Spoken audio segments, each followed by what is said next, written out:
Face with Charlene Benedict. Hello there, a very good evening and welcome to another edition of Face to Face. It's been 1 year since President Kumara Dissanayake took office and, according to the government right now, ushered in a new era of change. It's been actually a few days past a year of President Kumara Dissanayake in office, and everybody keeps on asking the question, what has happened during the past year? Is the change that was expected by the people at least coming into fruition? To discuss these matters and much more, of course, we've got with us today Attorney at Law Bhavani Fonseka, a Senior Research Analyst at the Center for Policy Alternatives. Bhavani, a very good evening and welcome to the show. Hello, Charlene. Bhavani, like I said, 1 year of a massive shift in Sri Lankan politics. Nobody really thought that a party besides the United National Party or the Sri Lanka Freedom Party or their offshoots would really secure power in Sri Lanka. The first political party to have won a sweeping victory at a parliamentary election, securing over 2/3. Even the Sri Lanka Podujana Peramuna couldn't do that alone. But the National People's Power did that. So a massive mandate from the general public. There are those who say that, change, they're happy with the current government. There are those who say that they're not happy. Of course, that is dynamic. That is democratic expression, freedom of speech. But Bhavani, now, you're not just another member of the general public. You're a person who moves with the administration. You're a person who is aware of things that are going on at the upper echelons of government.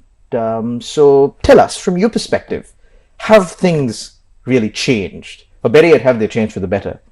So, Charlene, I think it's very important to recognize there is a change in that there is a particular hope among people that we can move towards a better future compared to where we were. And Sri Lanka has had a rather uncertain past, and we've had, I think you're kind of putting it lightly. Very lightly. Let's be diplomatic at the outset. But considering our past, I think the fact that there is somewhat of stability, there is a government that seems to at least listen to some extent the demands of the people is a positive thing. And I think that's important to recognize.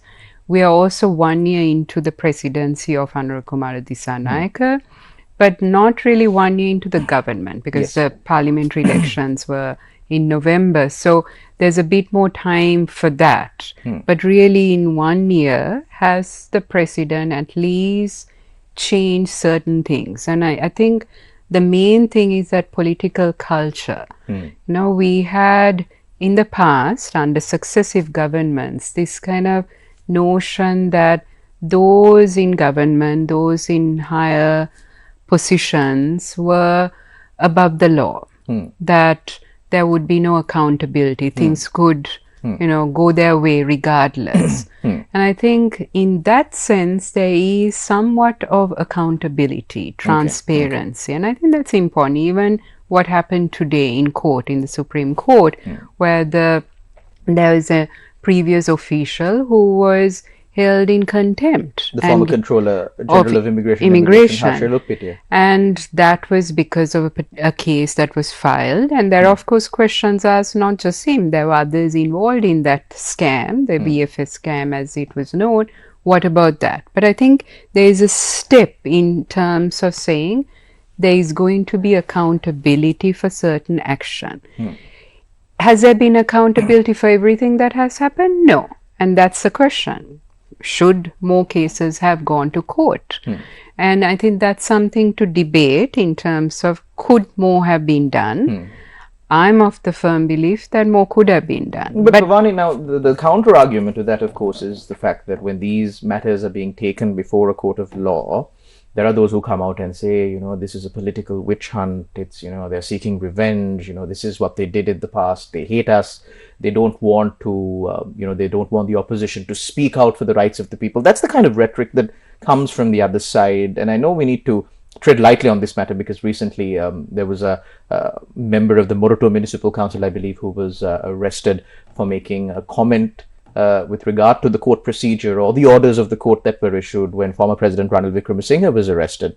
And of course, that is in line with the law, in line with the contempt of court provisions here in Sri Lanka. But that's the kind of rhetoric that comes from the other side. So technically, as a member of a non-governmental organization, you are necessarily a third party with no political allegiances. So how do you see these, the filing of these cases on a scale of 1 to 10, how politically biased? Because we know that, when it comes to the prosecution, of course, there are instances where bogus cases have been filed in the past.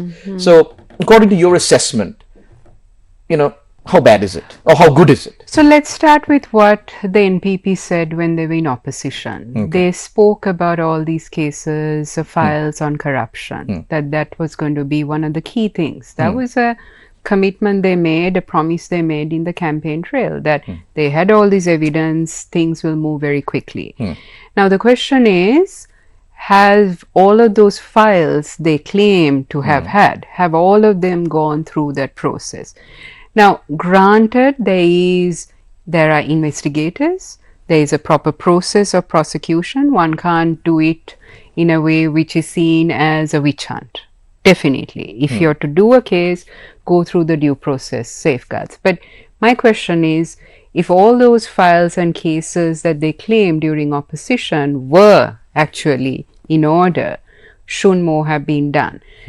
Now, that's why I said there is hope that they'll still keep doing this. And that's why I think we need to say is by November, hopefully, there's a bit more that they can show in terms of not just investigators, but actual indictments, things that go to court.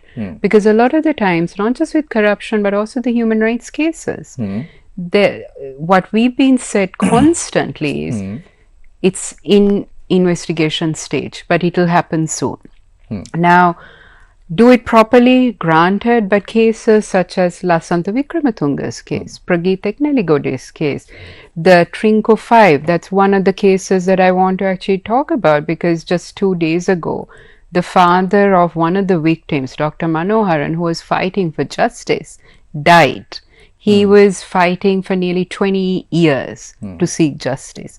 Now, these are cases that are very old, should have been investigated and actually brought into prosecutions much sooner. So, with this government, and I hope they will do it sooner than later, is that let's start those processes. One of the things the government said was setting up a public prosecutor's office. Now, what's the status of that? The government keeps saying there's a committee set up. Granted, you need time to draft these things. But shouldn't that committee actually then have consultations and start that process of setting up that office? This is a government's commitment. It was in the manifesto of the NPP, which was released in August 2024. September 2025, we haven't seen any progress of those key reforms. So it's, yes, there needs to be more time, but there needs to be action. And you can't just keep making promises. Show some tangible results. Bhavani, now you said something very interesting. You spoke about some, very controversial cases where, initially it was there was massive questions about the investigations. The process of court was delayed. Let's take, for example, the murder of Lasantha Wickrematunge.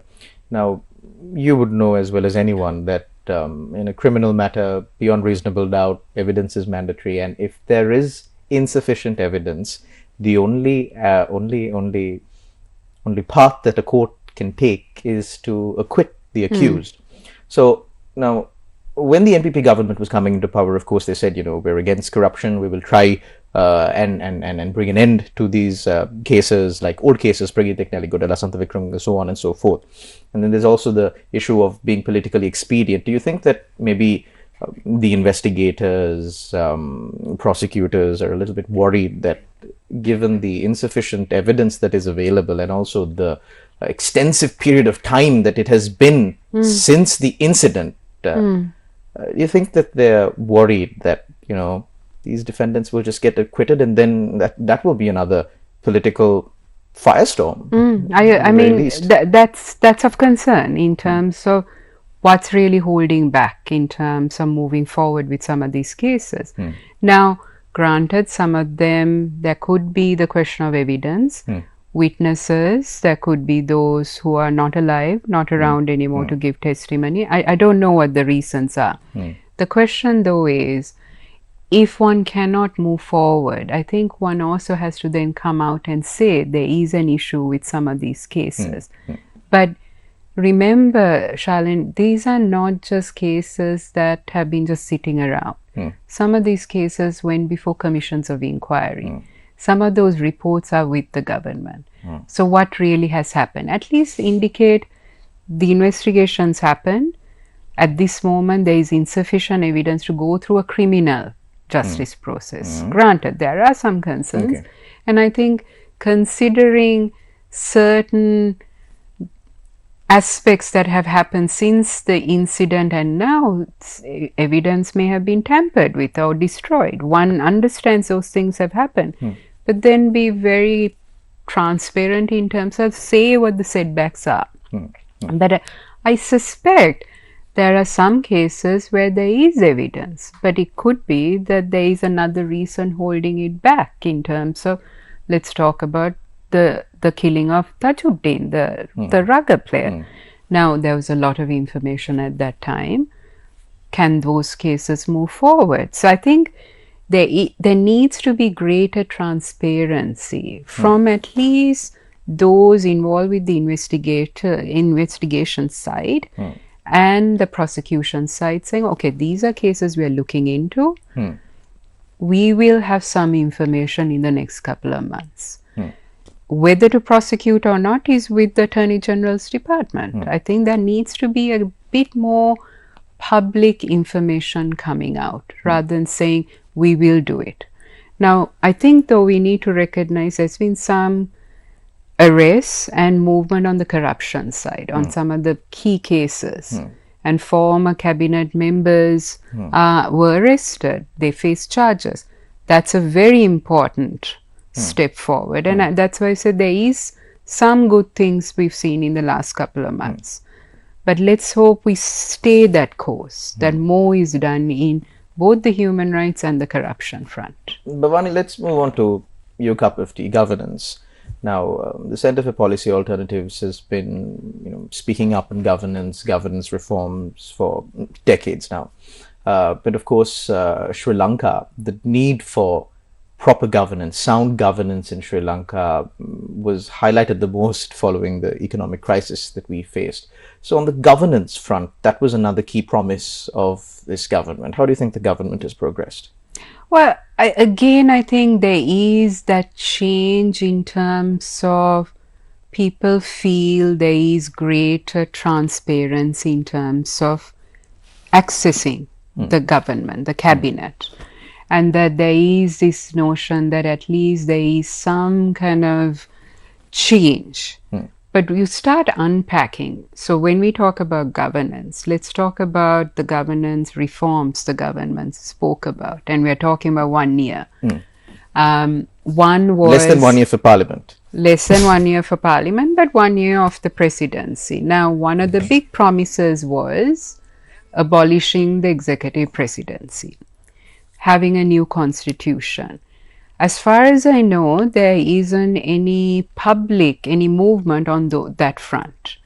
Now, granted, you can't possibly have a new constitution within a 1 year of the presidency, but I think there needs to be movement at least in terms of saying we've started that process. And conversations with key actors in government, they say, well, we haven't started any, it's not going to happen right now. So the question is, when is this going to start? We can't keep delaying these reforms. These are important reforms if this country is to move forward. Bhavani, now when you speak of governance reforms, of course there were several aspects of governance reforms like accountability, the rule of law that needed to change right then and there. You're talking about a change in a constitution. Of course, you need to take into account the fact that the government has to deal with several crises at the same time, economic crisis being one.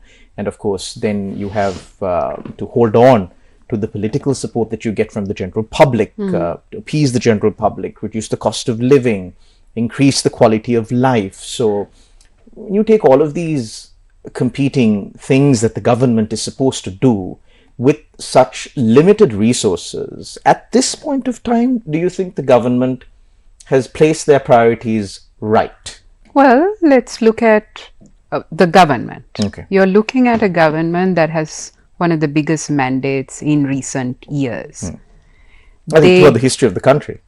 Yes, but at least look at like in the post-war period, this is the biggest number of seats any government has had. So really moving forward in terms of legislative reform shouldn't be too difficult. But I understand the economic situation, the socio-economic conditions, inequalities is stark and people are still suffering. And to be honest, questions are raised. Utilities are going up, the cost of living is high, can people manage? Now, that requires a lot of attention, granted, and we could say, yes, the government needs to focus on that, but the government in their manifesto promised a lot more. Now, if you are to say one area requires a lot more attention, the others take a back seat, what's the plan with those that are going to be kept to a later date? That's my question. It's not saying you just do one and let's just take it whenever, but this government's mandate means, the numbers means they can do much more. And this whole thing about you do one and take the other hasn't worked in the past. We have had moments of reform, Shalan. In 2015, 2019, that period, there was a moment of reform. They missed that boat. Let's not But repeat there were several those key items of reform that were brought in that made it possible for the Supreme Court to question acts of former presidents. But we could have done much more at that time. That's what I'm saying. Let's not say let's take more time because we have the luxury of time. We do not have the luxury of time. My point is, yes, there are things that require urgent attention. That doesn't mean you keep pushing back on the bigger reforms as well. Use this moment, the political capital the government has, the confidence people have on this president. And I have to say, a lot of people do have a lot of confidence in this president to be able to deliver. And I think he needs to listen to the people who voted for him. He got votes from across Sri Lanka, unprecedented, from the south, from the north, east and west. People from all ethnicities voted for this government, this president. Now, their demands was not just one issue. There were multiple issues. This government can say we have a roadmap. This is our roadmap. The first year, this is what we're going to be able to do because of the crisis, the multiple crises. But we are going to start the other processes. Now, in the 1 year, we could at least seen some movement on those. Not that you're expecting the new constitution to happen overnight. Not that you're going to see corruption addressed overnight. These things take time.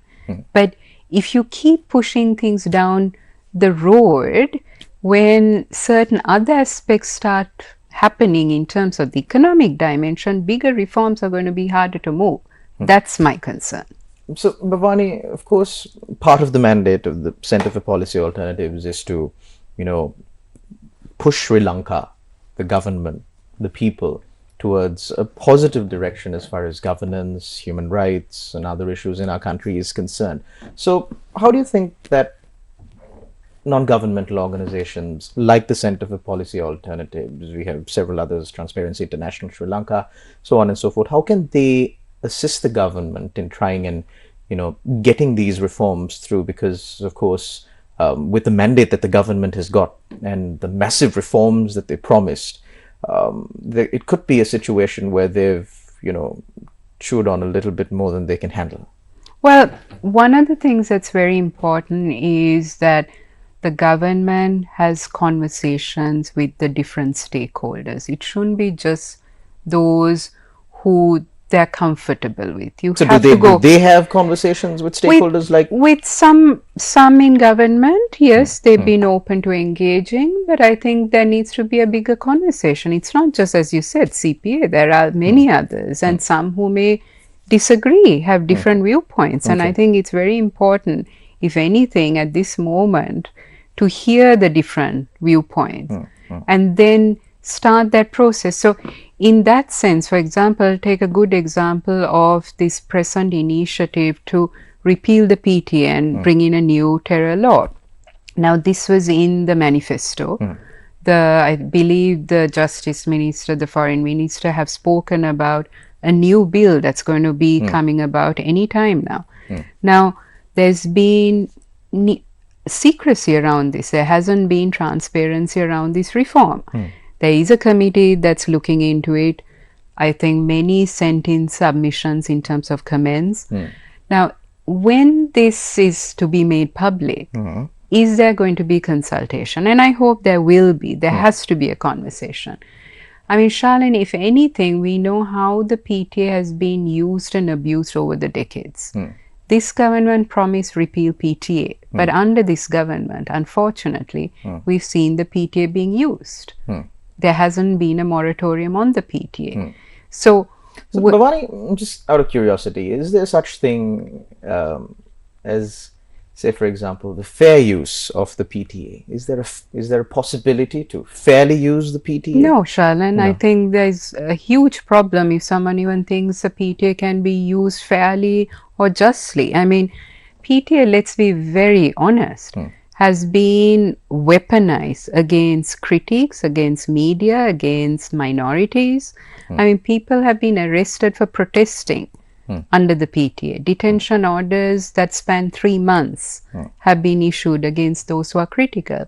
If people don't remember this, what happened in 2022 when protesters who were in the Aragale were arrested by the then government, and there was a huge outcry, but that outcry is not there now. There is a huge issue of amnesia in this community then.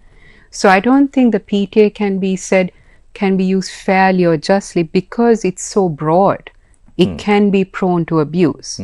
And I think everyone agrees. Charlene, not that I'm really supporting the PTA. I'm just trying to strike up. But I think this conversation has happened. This is the problem. But when you speak about an act being too broad and not having enough safeguards, for example, the ICCPR Act. That act was brought in to protect the political rights of the general public, but it has been used completely for other purposes. We saw women who were wearing, steering wheels of ships being arrested for, say, for example, blasphemy on religion, so on and so forth. So, why only the PTA? Does the ICCPR also need to go? Because I think there's a whole host of things that need to go. Charlene, and I think this conversation has to happen again because I've been on this show and other shows on this media channel where we've been talking about draconian laws that need to go. And I think the NPP has been part of those conversations in terms of repealing PTA, challenging the ATA, challenging the OSA. So the question is, while in government, why are there delays now in implementing the promises made? So I think it's not just the PT, you're quite right. ICCPR is there. There are penal code provisions that have been used to target individuals. 365A. Those are some of it. The government itself said they will repeal other laws, they'll reform other laws, but there's been delays. So the question then is, how much time are we going to give in terms of making sure those reforms happen, but those reforms happen properly? It's not a rushed secret law reform process. I think as a lawyer you also know law reform should be done properly. But law reform should be for the benefit of the people, not for a select few. So Bhavani, we've been speaking quite a lot about the government in power and what the government should do. We're kind of forgetting that there's an opposition in Sri Lanka as well. So my question to you is, how has your engagement been with the opposition in kind of pushing these reforms for the benefit of the country? How has that conversation been? Those conversations are happening, Charlene, but I think one thing we keep not wanting to address here, it's the government that's in charge. Yes. The government that promised the reform. So I think the tough questions need to be asked of the government. There needs to be a very dynamic, robust opposition. And one could say that's lacking right now because the opposition is so fractured. The opposition is all over the place. But if the government comes up with a plan, the opposition should be able to respond and ideally challenge. Now, this has happened in the past. The NPP that was in the opposition was playing a very effective role in challenging. I hope the present opposition will do the same. Now, my question to you is, Bhavani, in terms of, we see the opposition standing up for many things. We see the opposition standing up for many things, and I'm not going to get into that really because that's out there in the open. The general public can have their own opinions on that. But my question to you is, has the opposition been standing up for these kind of reforms that the government promised and according to you have now been delayed? And how is the conversation of between the Centre for Policy Alternatives, other NGOs, with the opposition in trying and pushing these reforms through? Because there is a difference, Bhavani, when you speak to a member of government and a member of opposition speaks to a member of government. And of course, there's a difference between a debate taking place at the office of a member of parliament and a debate that takes place inside the well of parliament. So what I'm saying is you need it's extra support. So how has that conversation been in trying and pushing these reforms through? So, Shalan, I think if you need to speak to the opposition to get their perspectives on this, but the opposition, I think, could quite rightly turn back and say, when they are being targeted and their individuals are being arrested, they're also on the back foot. So you had a key senior member of the opposition, a former president who was recently arrested. There are questions about due process on that case.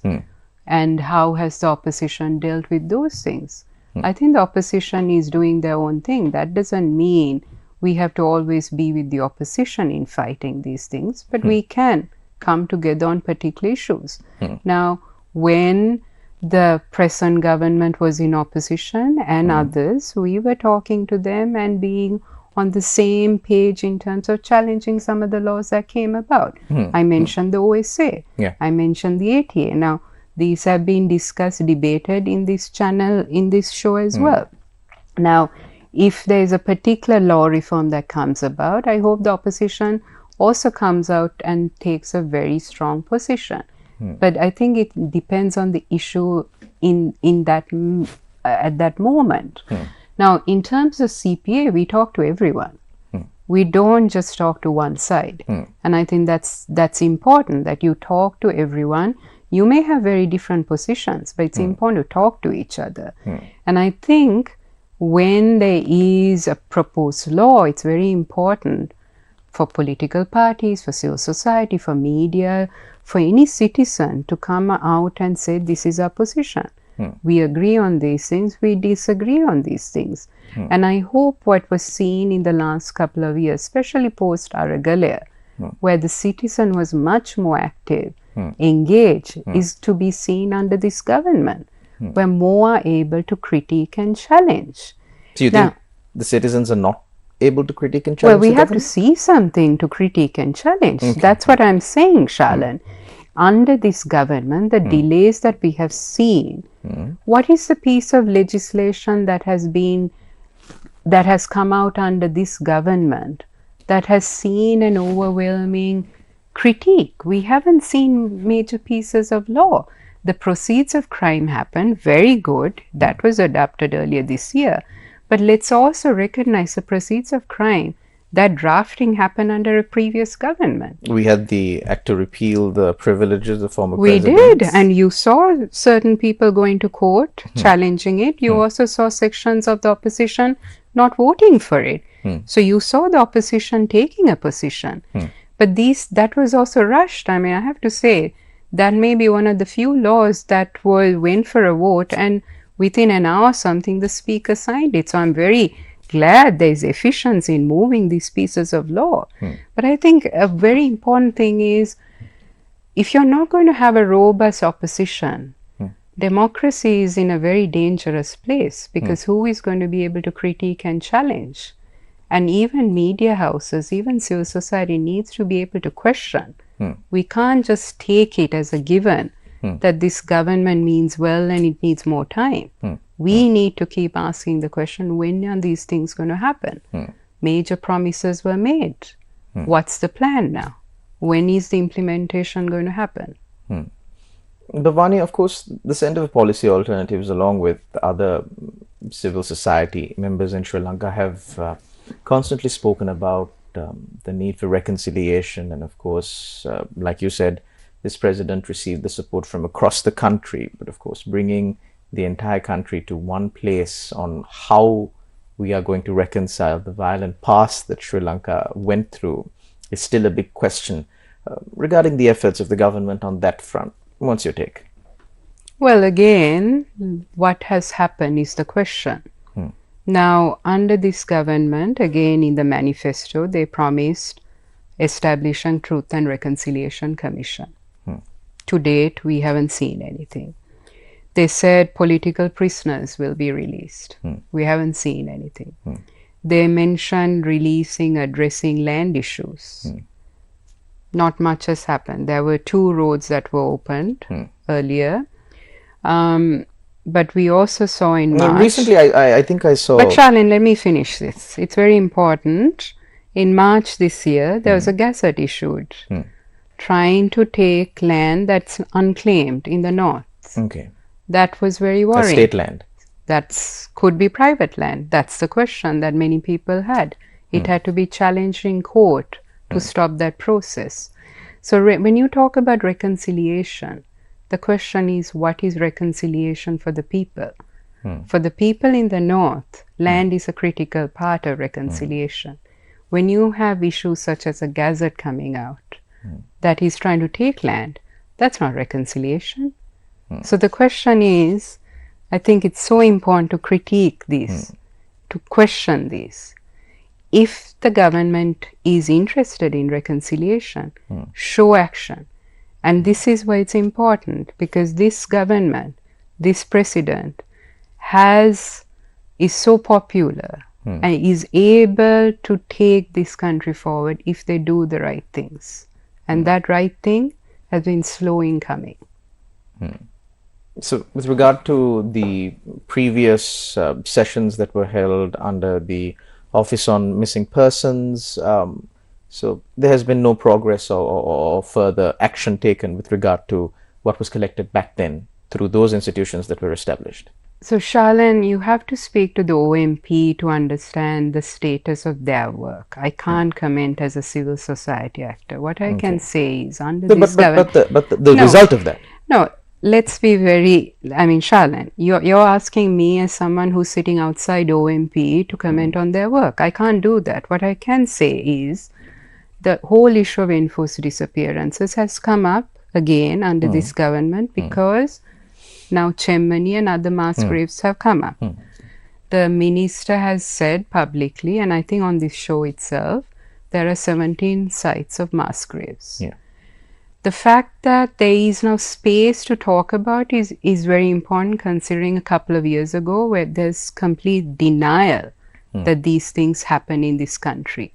So very important we have that space to talk. I think we had a former president who said, you know, everybody that is missing is dead, chapter closed. I think there's been several who've been saying that.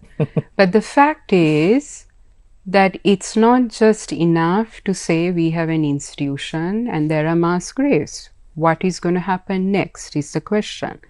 Now, this issue and many other issues are before the Human Rights Council in Geneva. We had the foreign minister going and speaking in Geneva.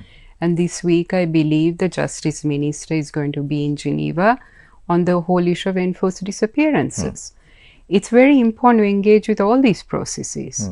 But it's also very important in this country to talk to the people in terms of what the plan is to take these processes forward.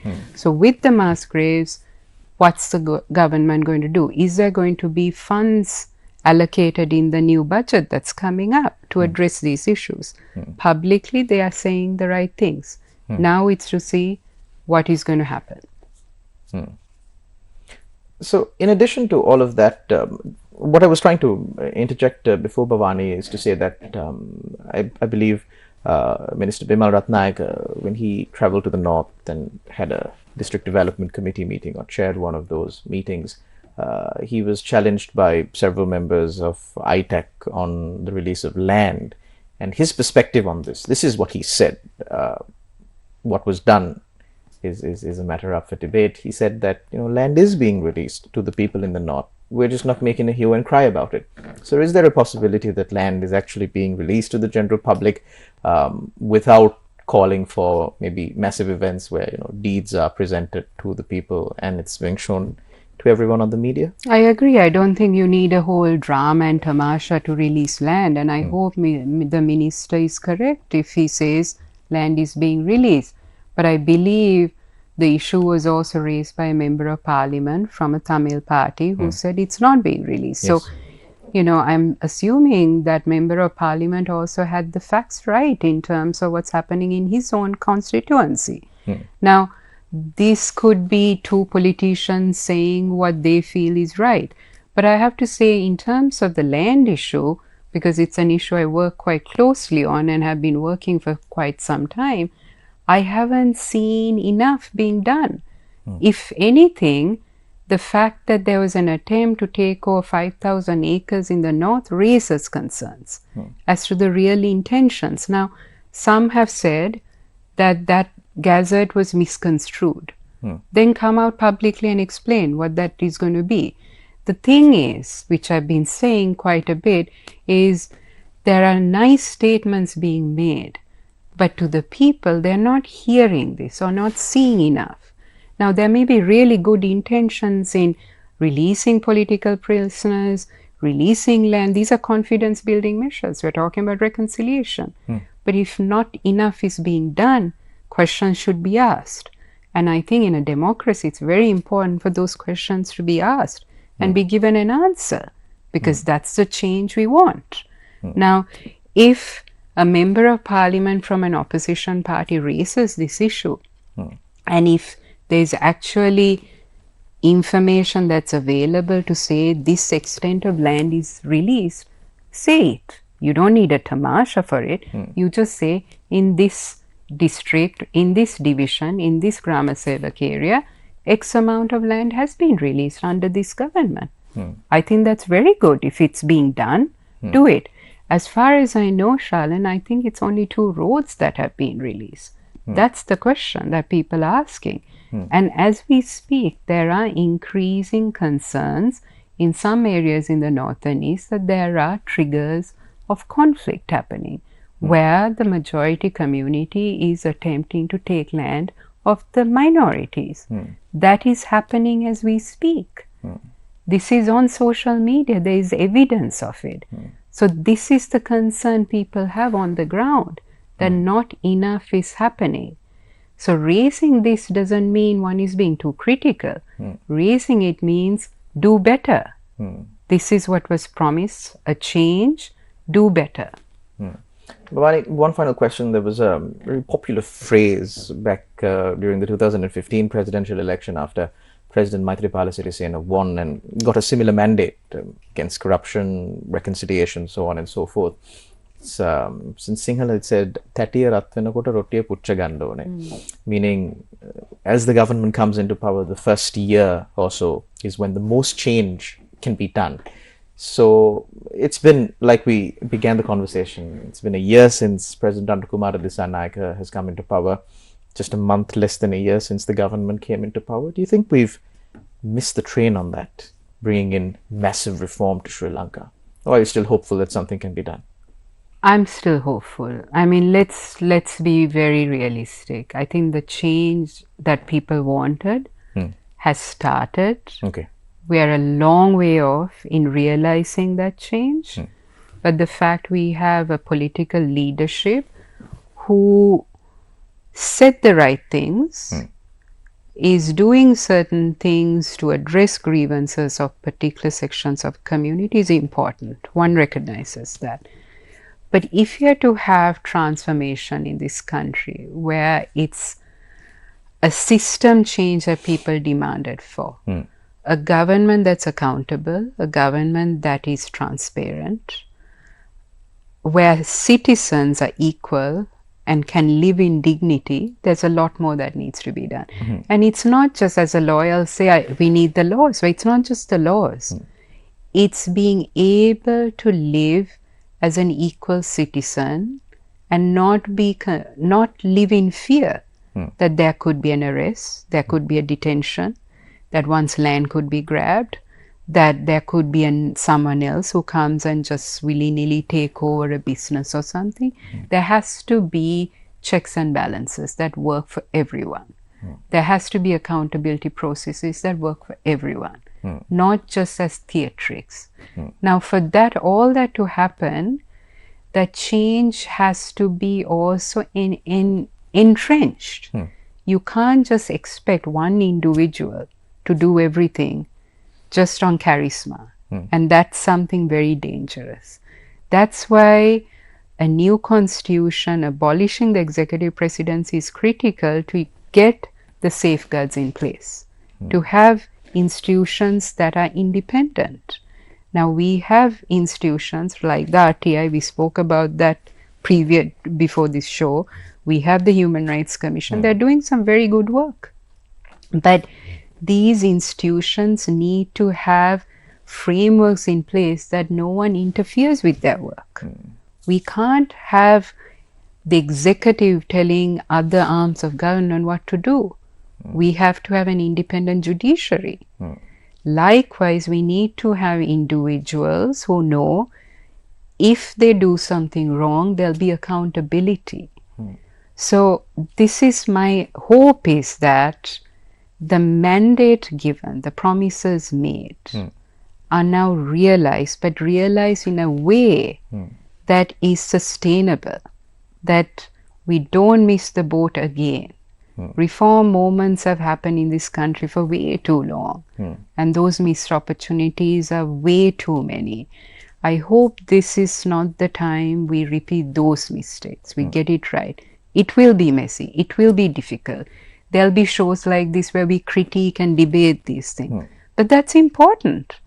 End of the day, though, there has to be clarity, there has to be a plan, there has to be leadership, and there needs to be engagement with the citizen. These can't be decided in closed doors. That's what happened years ago. The change should mean that it's a different way of governing and governance.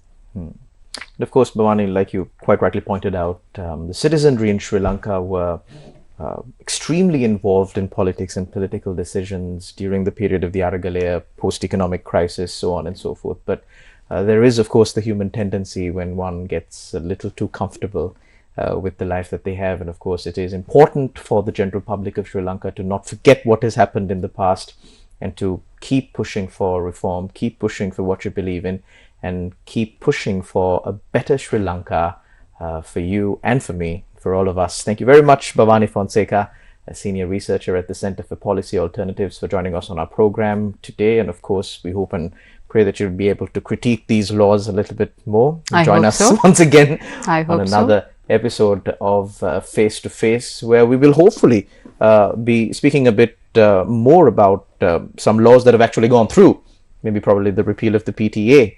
Thank you very much to our viewers for tuning into another episode of Face to Face. Until we meet again, take care and God bless. Newsfirst, Face